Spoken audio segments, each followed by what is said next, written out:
All right, we're on lesson 7 here. So this was sort of 2 weeks. The last 2 weeks are just getting down into the nitty-gritty, the day-to-day. How do you get into a data set that isn't perfect and figure things out? We're going to create our own functions, a variety of things here today. So next week is the midterm. Just to reiterate, this is not a stressful midterm. This is just a regular assignment, but I'm just going to challenge you to do the entire midterm before you ask for help from the TAs or from me or from the recitation session. So, and then I will also reiterate, if you are having difficulty understanding anything and you really want to get a better grasp of the stuff, my suggestions are either come to this recitation session live, or when you watch it later, do the recitation session before watching it.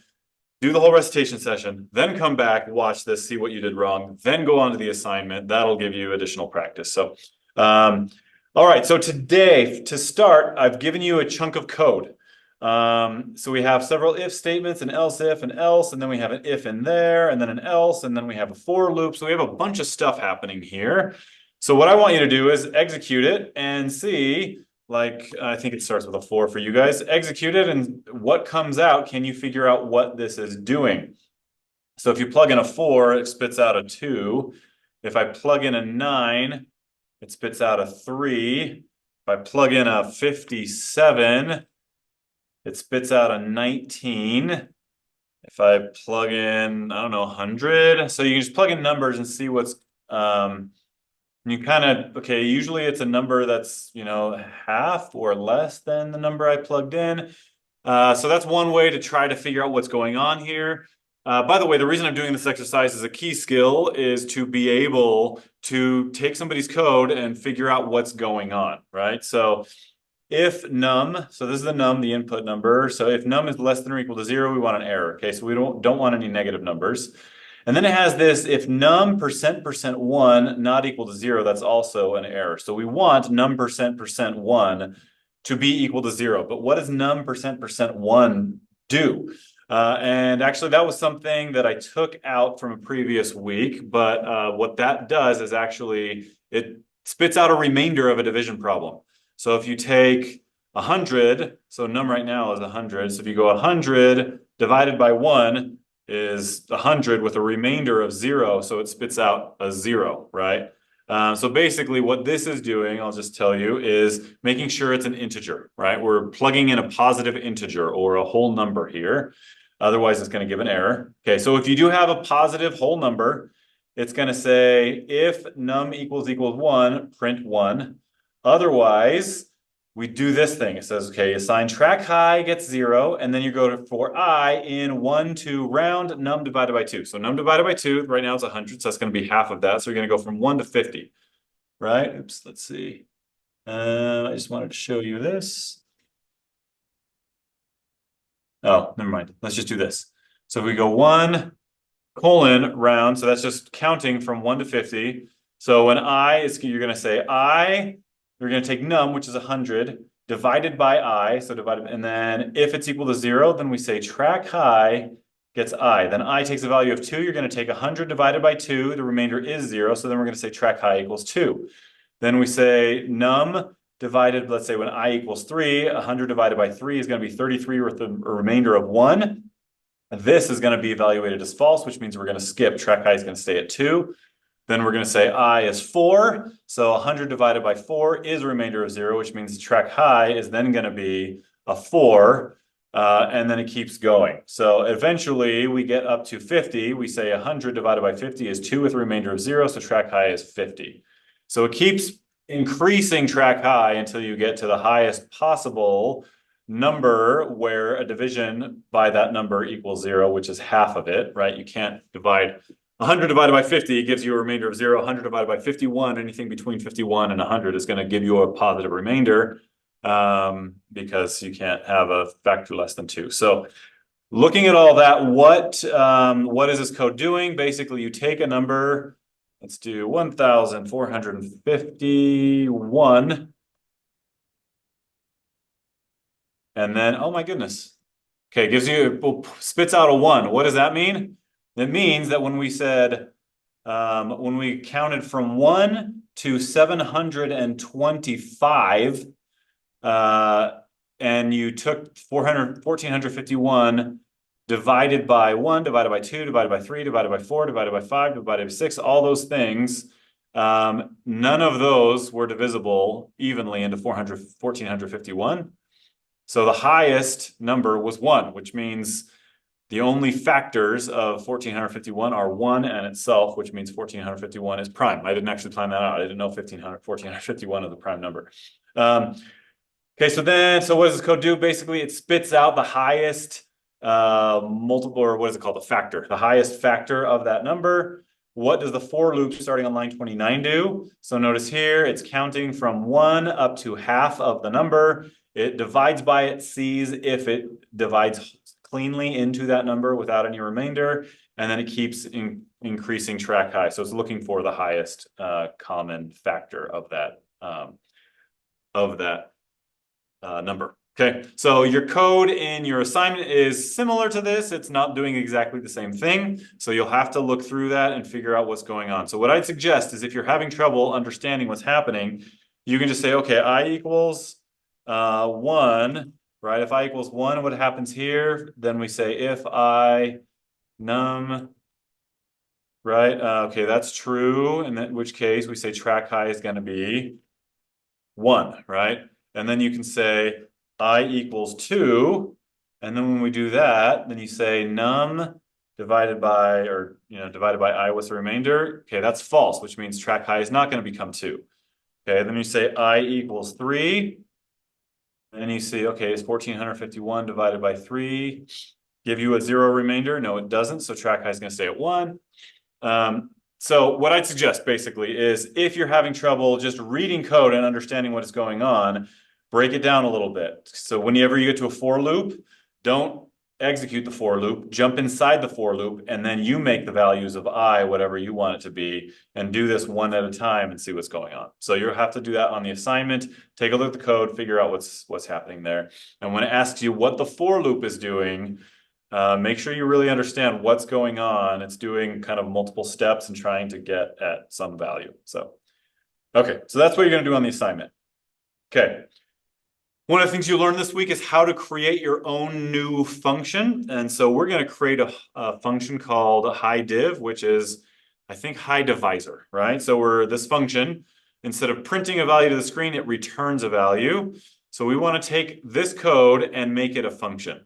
Okay, so the way we do that, we want a function called highDiv, and that gets. Anytime we're assigning something new, we always do the same thing. HighDiv gets, and then we use a function called function.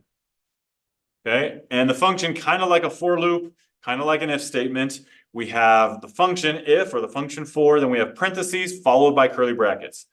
So inside the function, in the curly brackets, we say, what's our input? What are we actually inputting into the function? For the mean function, when you do a mean, you plug in an array of numbers and it calculates the mean of those numbers. So the input is a vector, right? For our function, our input is just going to be a single number.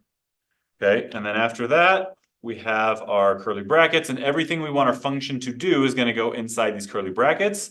So what we can do is copy all of this code, and I've already indented it for us, so it's nicely indented when I paste it into here.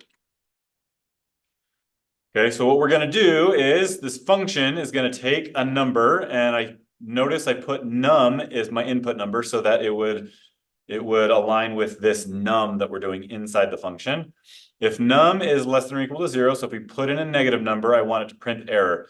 But in the function, I don't want it to print something. I want it to return something.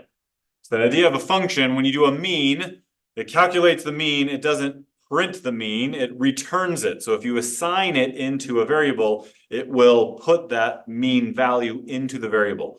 So I want it to do the same thing here. So everywhere I see print, I want to do a return instead. Okay, and now I can execute this. So take a look at the structure. HighDiv is going to be a new function. The way I create the new function is by calling the function. I say my parentheses. Inside the parentheses, I say, here's my input value. Here's what I want to plug into the function. And here's what I want the function to do inside these curly brackets.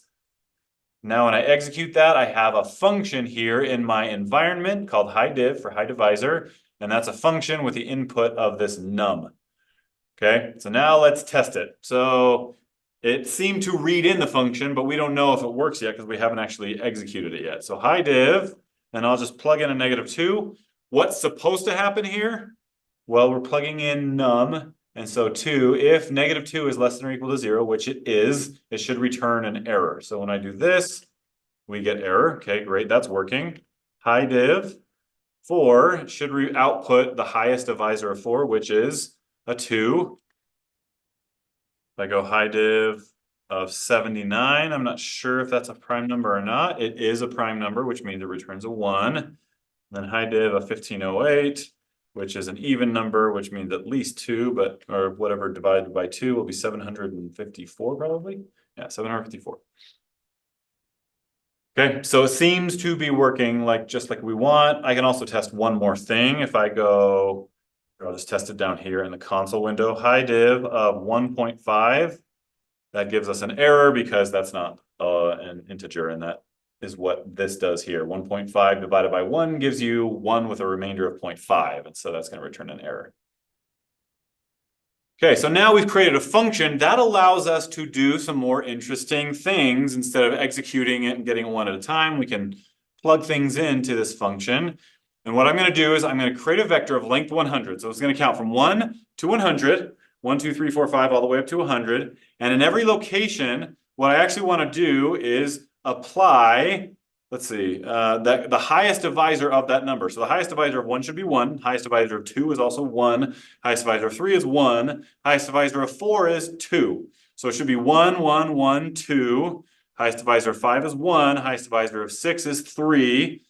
Of 7 is 1. Of 8 is 4, etc. So I want the highest divisor in every location. So I'm going to apply this highdiv function, but I want to do it to every place in a vector, go counting from 1 to 100. So first thing I'm going to do, and it doesn't tell us what to call this vector. I'm just going to call it vec100. Okay, and I'm going to create this vector. I'm just going to say array. I'm going to show you array 0, 100. What array does is create a vector or create an array of numbers, which is going to have one dimension, and it's going to be length 100. So when I do that, there is vec100 is a number, goes from 1 to 100, it's one dimension, and all has zeros right now, because that's what I put here, array 0. Okay, that is one way to pre-specify a vector. We've done it a few different ways. I've done with the replicate function. I can also do rep 0, 100. That's another way to do it.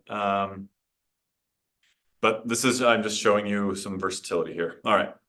Okay, so what we want to do is in vec100, I want to put in, remember, 1, 1, 1, 2, 1, 3, the highest divisor in each location corresponding to the number that would, of its index number. Okay, so clearly highdiv does not take in a vector. I can't plug in a vector from 1 to 100 and get the output of a vector. I need to plug it in one number at a time, which means I'm going to have to loop from 1 to 100, right? So I has a take of every one of those values. Okay, and so what I want to do is in vec100, in every location, I want this to give me the highest divisor of that location, that index location. So I'm going to place my highdiv function. Okay, so when I equals 1, I want vec100 in place 1 to be a 1 because the highest divisor of 1 is 1. Then when it's a 2, I also want it to be a 1. So what I want to plug in here into highdiv is just I, because that's going to count from 1 to 100, and then it's going to store the highest divisor into the corresponding location. Okay, so if I execute this for loop now, okay, vec100 give me 1, 1, 1, 2, 1, and 3. That's exactly the values we talked about before. There's 8, 7, 8, 9. The highest divisor is 3. 10, the highest divisor is 5. Let's go ahead and just look at everything here. Okay, so for every even number, we're just going to count every other number as these even numbers. But notice here, this is 15. The highest divisor is 5.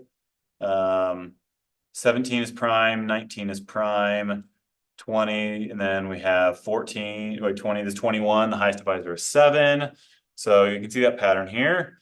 So this is our highest divisors, and now it asks, a prime number is one whose highest divisor is 1. How many integers from 1 to 100 are prime numbers? I really want you to think about this for a second.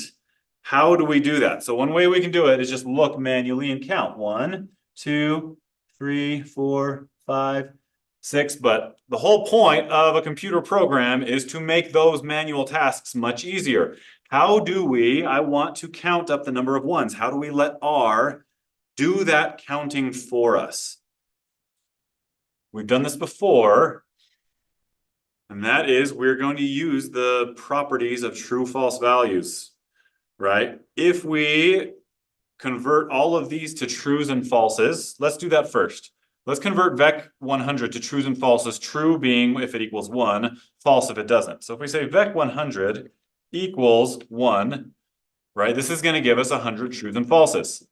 Okay, so now we have the output of that is a vector of 100 trues and falses. And it's true where we have a 1, where we have a prime number, and false where we don't have a prime number. So how do we count the trues here? Remember what happens to true values when we coerce them? If we do a mathematical operation on a true, it coerces to a 1. So if we add up the trues and falses, that's a mathematical thing. All the trues are going to convert to 1s. All the falses are going to convert to 0s. And then if you add them up, it'll just count the number of trues or count the number of highest divisors of 1. So there are 26 prime numbers from 1 to 100. Okay. Although actually, I recently watched a video on prime numbers and stuff. That's the kind of stuff I like to watch on YouTube. And there's only 25. And the reason is, I just found out, 1 is technically not a prime number, because the definition of a prime number is not a number whose highest divisor is 1. It is a number that has exactly 2 divisors, 1 plus itself. And since 1 has only 1 divisor, 1, not 1 plus itself, because it is 1, 1 is actually not a prime number. So I've been misleading classes for years now. So it's actually only 25 prime numbers, because 1 doesn't count as a prime number. All right, now let's deal with some data. So we've got some, so we can create our own functions. I hope that comes in handy in some point in the future in your careers. But for now, let's actually use some of our knowledge to get around some data that has some problematic characteristics. And I will tell you, anytime you're dealing with data, you are not going to get purely clean data where you can just jump right in and do cool analyses on it. You always have to clean some garbage up, right? So let's take a look at PLDAT. This is powerlifting data that one of my prior TAs gathered for me, or grabbed from the internet. He was into powerlifting, I think. So we have name, sex, event, equipment. So we have this from these people. We have the age. Notice we have 129 of the 7,266 participants in these powerlifting competitions. 129 did not have their age. So we have 129 missing data points there.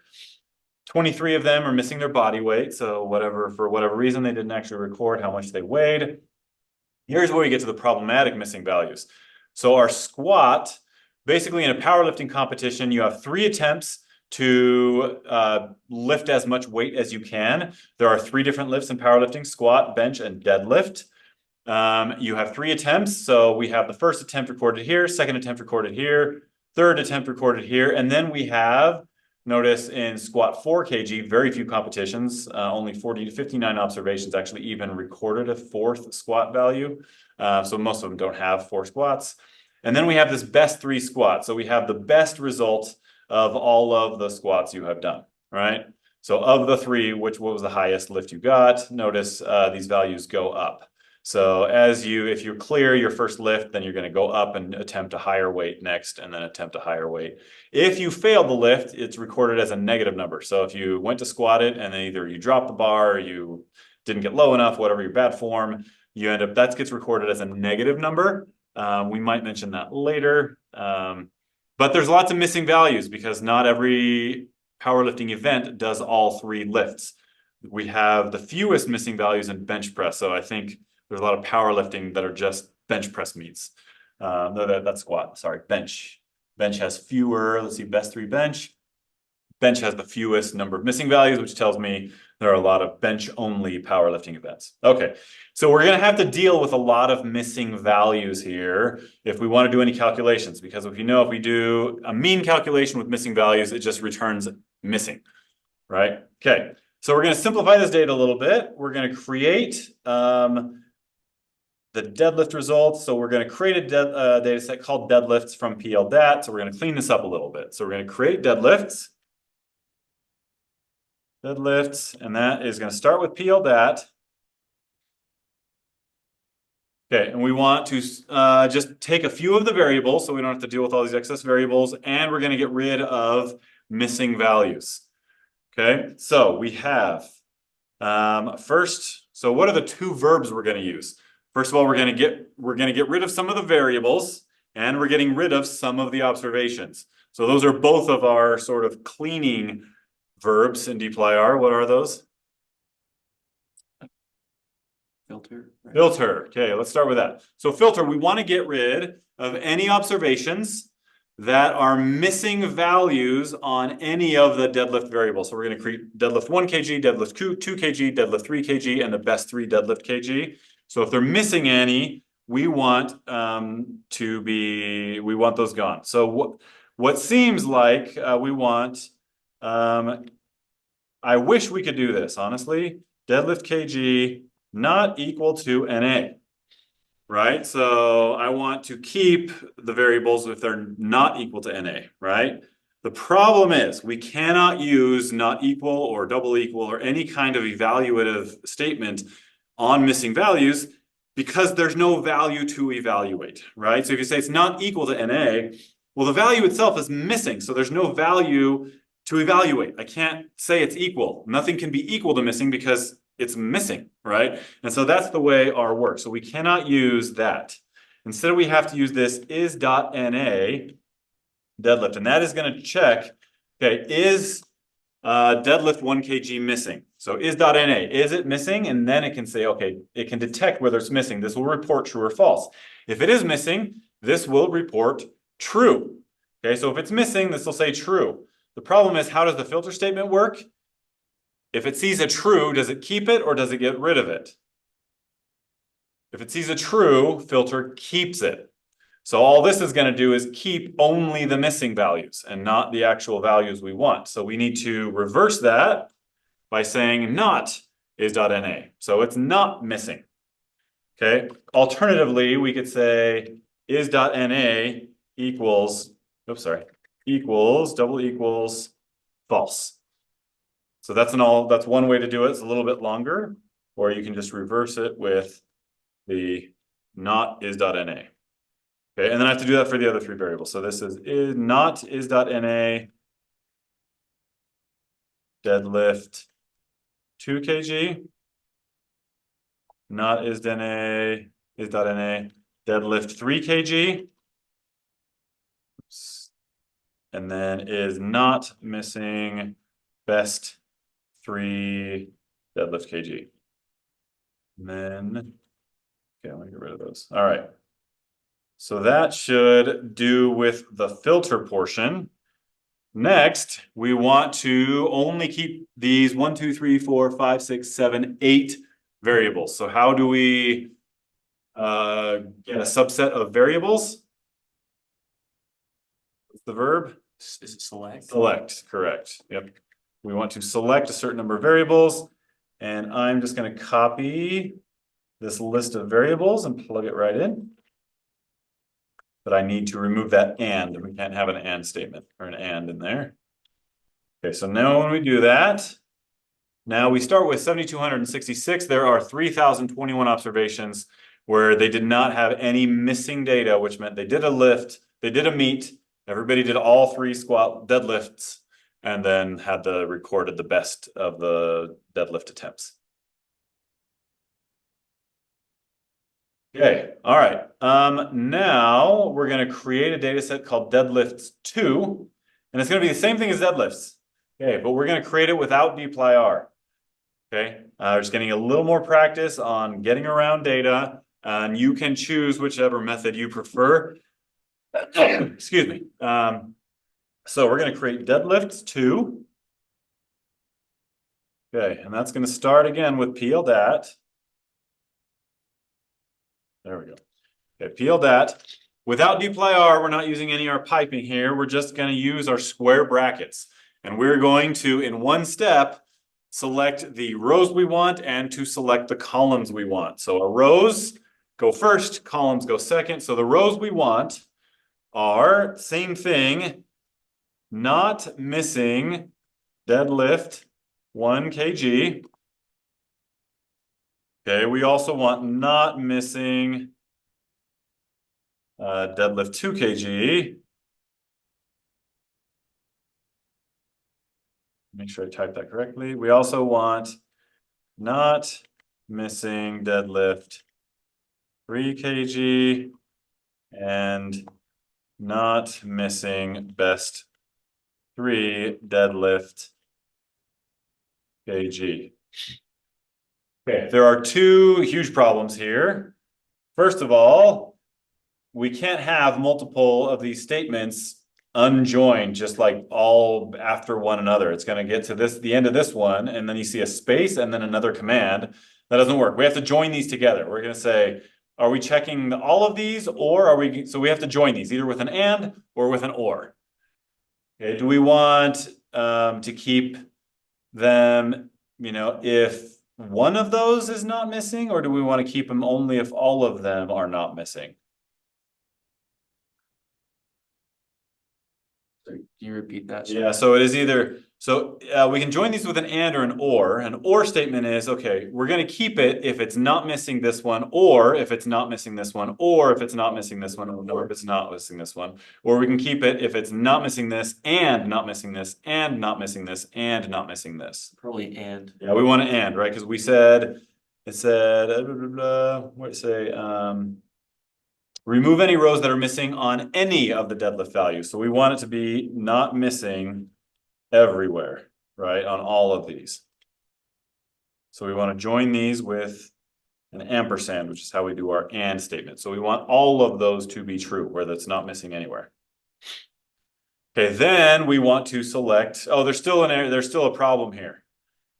Okay, and this is a problem that, comes up when you're used to using dplyr, where you can just name all the variables here. The problem is deadlift 1 kg, look for that in the environment. Where is deadlift 1 kg? It doesn't exist because it's not a data frame and it's not a variable independent of the data set. It's actually inside PLDAT. So we have to say PLDAT $ deadlift 1 kg is not missing. And then same thing, PLDAT $ deadlift 2 kg is not missing. PLDAT $ deadlift 3 kg is not missing. And PLDAT $ best 3 deadlift kg is not missing. Okay, now I think that's correct. So that will filter for us. That's the way we filter rows. Now, how do we filter our columns? Couple ways of doing it. We're always going to have to do this combine function to get multiple selections in here. We can name the column numbers we want or the column names.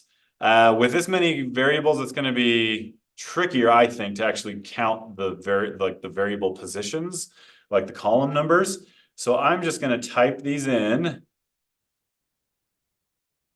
I'm just going to copy here first. That's not going to work though, because we actually, outside of dplyr, we have to put quotation marks around the variable names because they are names. So we have to put quotations here.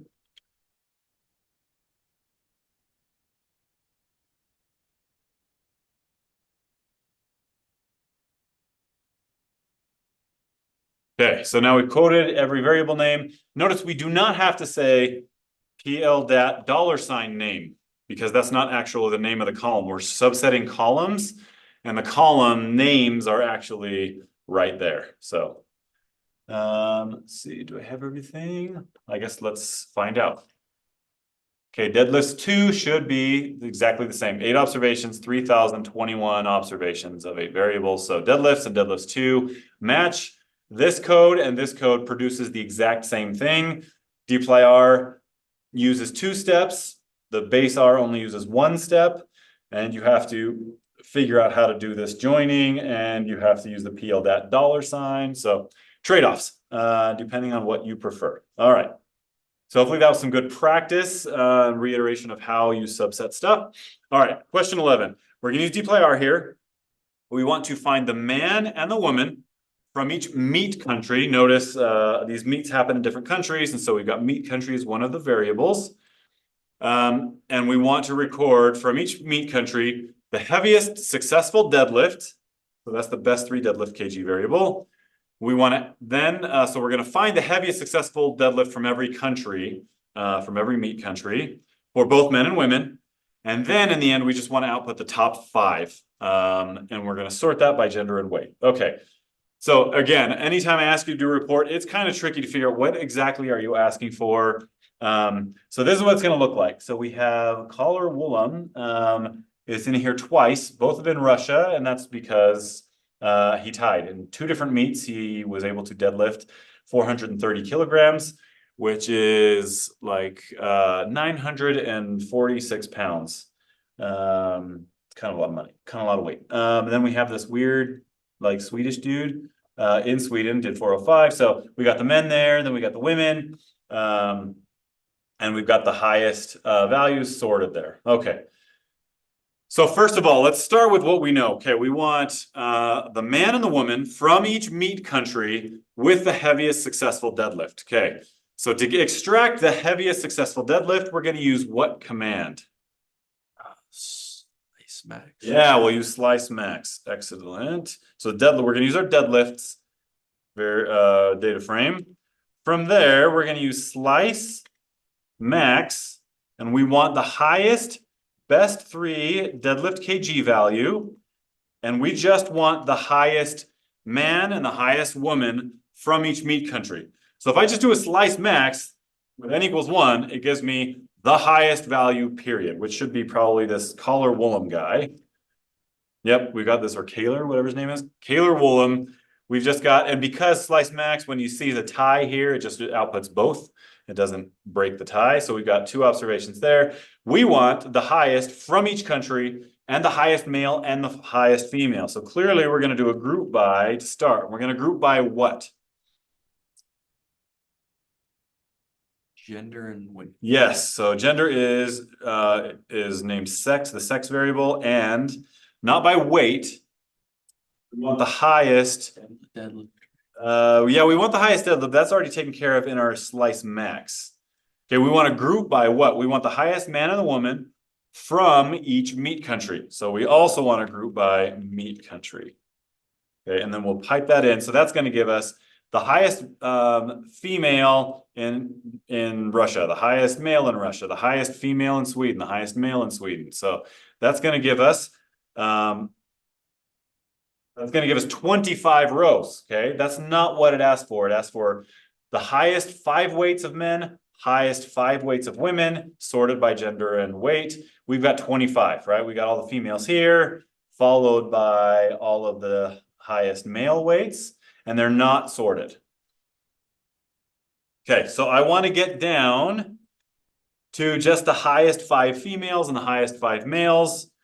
So now that I've got, the top looks like 12 females and 13 males, because there's, I guess, probably 13 different meat countries. I'm going to expand this out so I can see it all at once.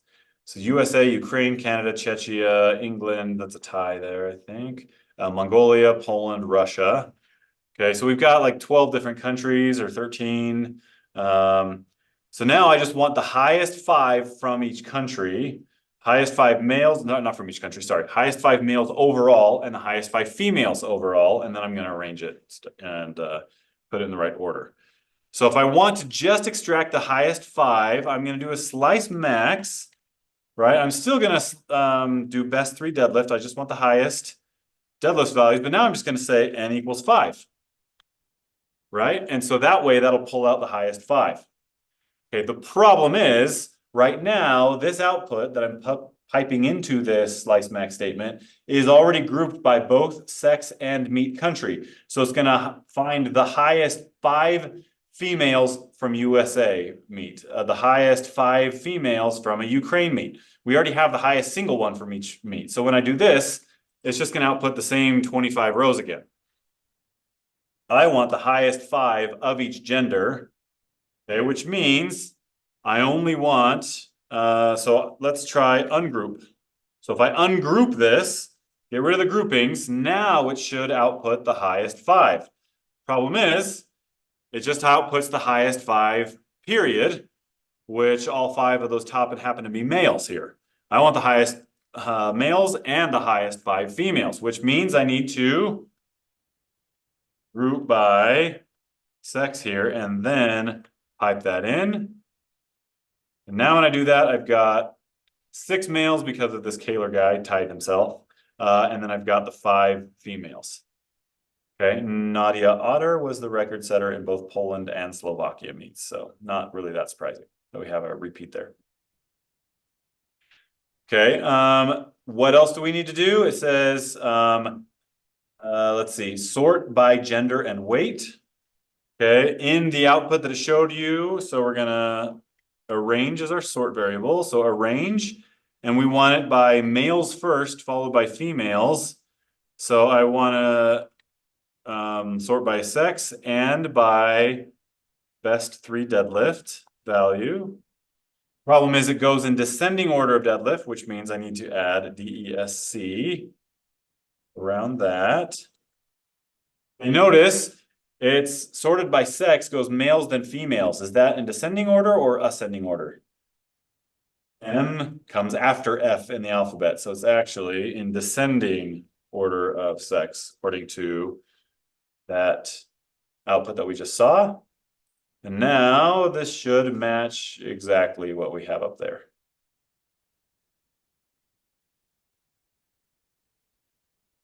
Okay, so that shows you at least step by step. This is how we're doing these reports. One thing I'm also going to show you is we had to ungroup it because after we did the group by sex and meat country, did the slice max, it was still grouped by both sex and meat country. We ungrouped and then we grouped by sex.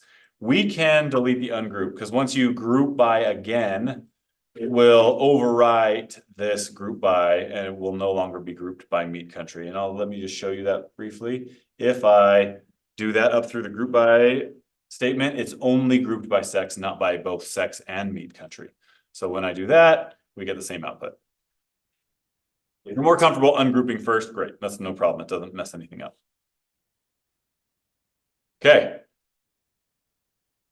All right. So hopefully that you'll do a report like that on the assignment. Hopefully that will be, might not be straightforward. Honestly, it's kind of confusing. It's difficult to figure out how to do that. But if you just go a little bit at a time, hopefully you'll find your way there. All right, now it says, suppose you're a 49-year-old woman. Get rid of that error message. Suppose you're a 49-year-old woman. You want to know how your squat weight compares to athletes of your same age. Okay, so we're going to create a data set called PL49.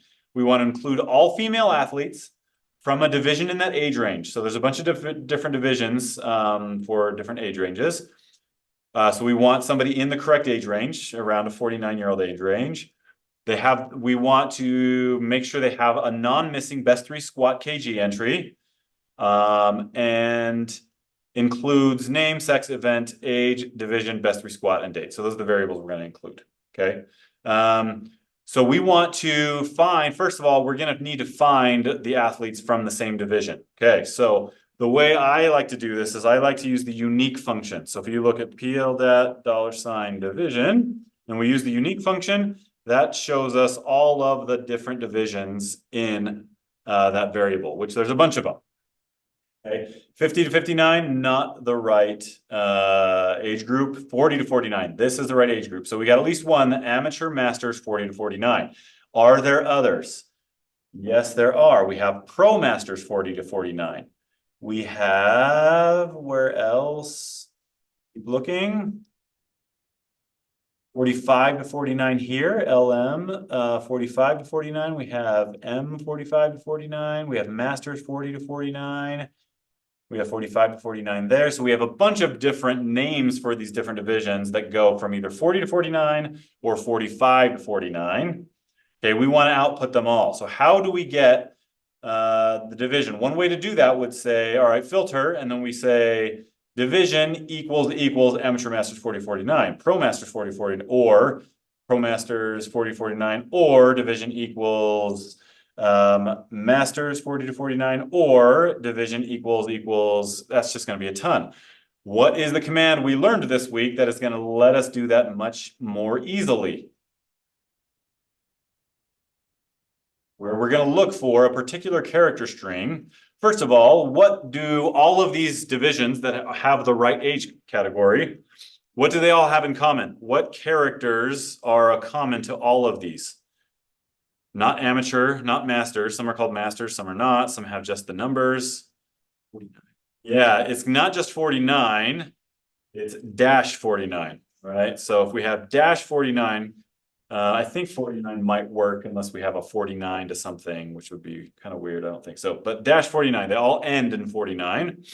So if we look for just dash 49, anything with dash 49 should get it for us. So we're going to create this thing called PL49, starting with PL that.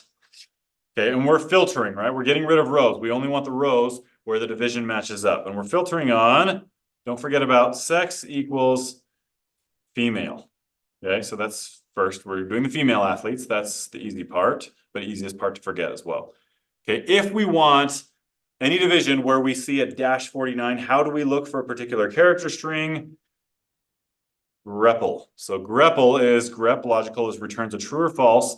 And first in grepl we put what we're looking for in quotation marks. What we're looking for is dash 49. So if it sees a dash 49, it will output true, but where is it going to look for that dash 49? In the division variable. So there's our two inputs for our grepl function. The character string you're looking for in which variable. When it sees dash 49, it'll output true, which means it will be filtered into the new data frame. Then it says all I want is name, sex, event, age, division, best three squat, and date, which is going to be my select verb. And I just want these variables. And delete that and. Okay, so there were 90 observations of women, except it says we also want to have a non-missing best three squat kg entry, which means in my filter statement, I again have to check for the missing value, best three squat kg. Only this isn't going to give me what I want. Why? This is going to select the missing ones. We want it to not be missing. And now if we do that, there are 37 observations of women in this correct age category, 40 to 49 or 45 to 49, that recorded a best squat weight.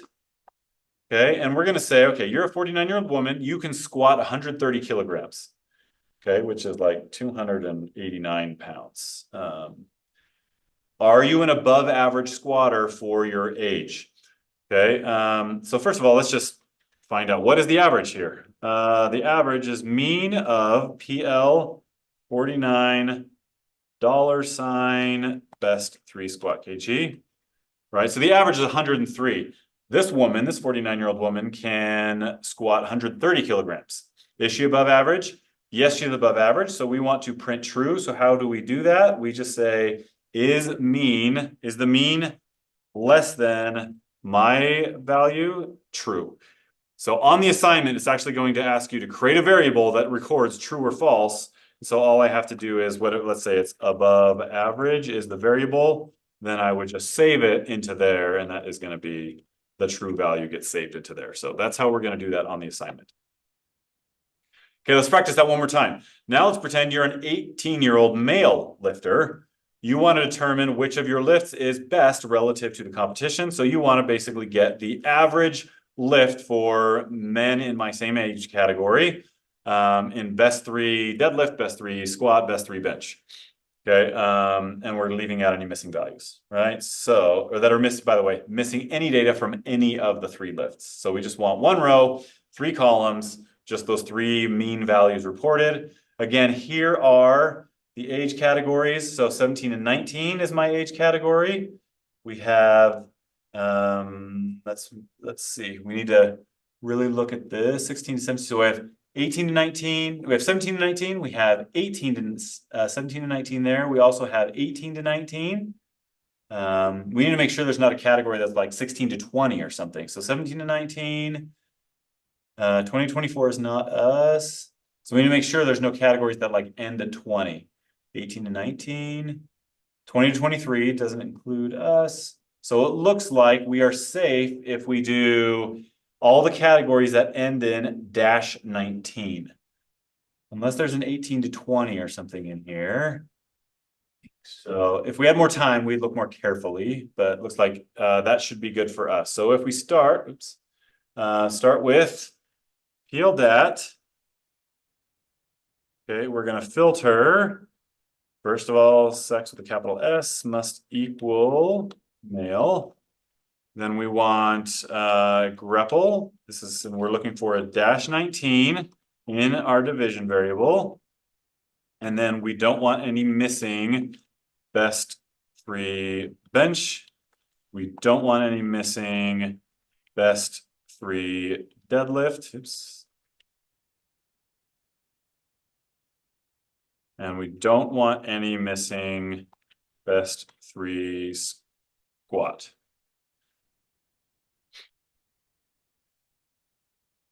Okay, so that gives us 63 people, but from that we want to calculate the averages. So we can just do not a group by summarize, but just a summarize because we want just the one. So we're saying mean bench is going to be mean of best 3 bench. Say mean deadlift is going to be mean of best 3 deadlift. And then I'll say mean squat, the mean of our best 3 squat kg variable. Okay, we got a problem. Mean bench not found. Oh, equals. Did I do an equal double equals? Oops, I did a double equal. So there's a problem. I'm actually creating that. I want to assign that variable. Double equals is checking whether it's the same. Okay, so this is the mean value. So if you're an 18-year-old, you can compare your bench press, deadlift, and squat weights to those people. See, hey, how are you doing? Which of your lifts is the weakest? Okay, so grepl is can come in handy.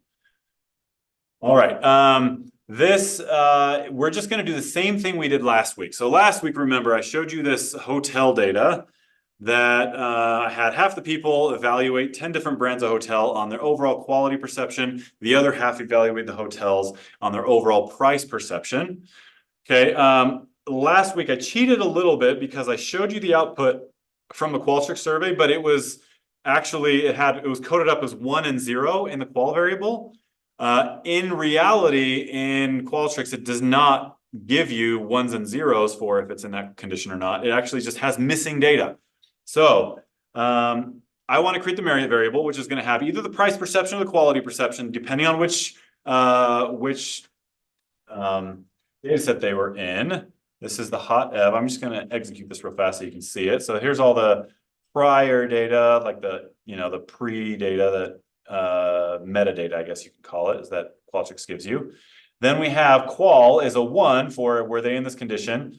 And if they weren't in that condition, if they didn't see that, it's just missing, right? We have missing data here. So how do we get this value recorded into the Marriott variable, but then the Q2 value recorded, sorry, Q2 Marriott here, this data recorded if they were not in qual, which means qual is missing. We can't say qual equals 1 because in the missing data, it'll give us an error. So I want to hot ev, I'm going to assign to be itself. Okay, but then I'm going to mutate and create a new variable. Okay, this new variable is going to be called Marriott. And that is going to be, all right, I want it to be Q1 underscore Marriott if they were in qual 1. I want it to be Q2 underscore Marriott if the qual variable is missing. So I want to say if else. Okay, and here's my test. I want to test is qual, if qual equals 1, I want to record Q1 underscore Marriott. If it's not missing, I want to, or if it's 1, I want Q1 Marriott. If it is missing, if it's not equal to 1, I want Q2 underscore Marriott. Okay, the problem is this isn't going to work because when it's missing, this will evaluate as an error, and then this is going to just return, I think it should return an error. Let's see. Unless R is a lot smarter than I realized. See, now we got missing data. So when it reevaluates as, this can't evaluate as true or false because it's missing, which means it's not going to replace it with anything. So we have a bunch of missing data there. So how do we check? Okay, if is.na, well, if it's missing, it's going to give me Q1 Marriott. That's exactly the opposite we want. If it's missing, we want the Q2 Marriott. So we can either change those around or we can make this a not missing. If it's not missing, give me Q1 Marriott. If it is missing, give me Q2 Marriott. And when I do that, that will give me the right answer. Sorry, I don't know what happened to our studio now. Let's see how long this takes to reboot. Oh, great. Okay, apologies. This isn't going to work for us and we are out of time. So I at least gave you the answer, the way to do that. So we're gonna check it with the is.na in our if-else statement. I'm glad it ended then instead of just 30 seconds earlier. So rewind the video, go back to when I had that code there for that like half second that it was up there if you can't remember what the code is. So so that is how it works in Qualtrics surveys. If you're dealing with missing data and you want to do the report, you have to actually use that is.na. Later, it's actually going to ask us to make the same report we did last time, where it gives us the average quality perception and the average price perception. We're using a group by summarize. Quick hint, you can use a group by statement on missing data. So you can group by qual, and it'll say, here's when qual equals 1, and here's the values when qual is missing. So you can do a group by on a variable with missing data, and it'll give you a separate row for the missing data spaces. So sorry about that. I don't know why the technical difficulties came up here, but hopefully I think we got everything we needed to cover. So good luck.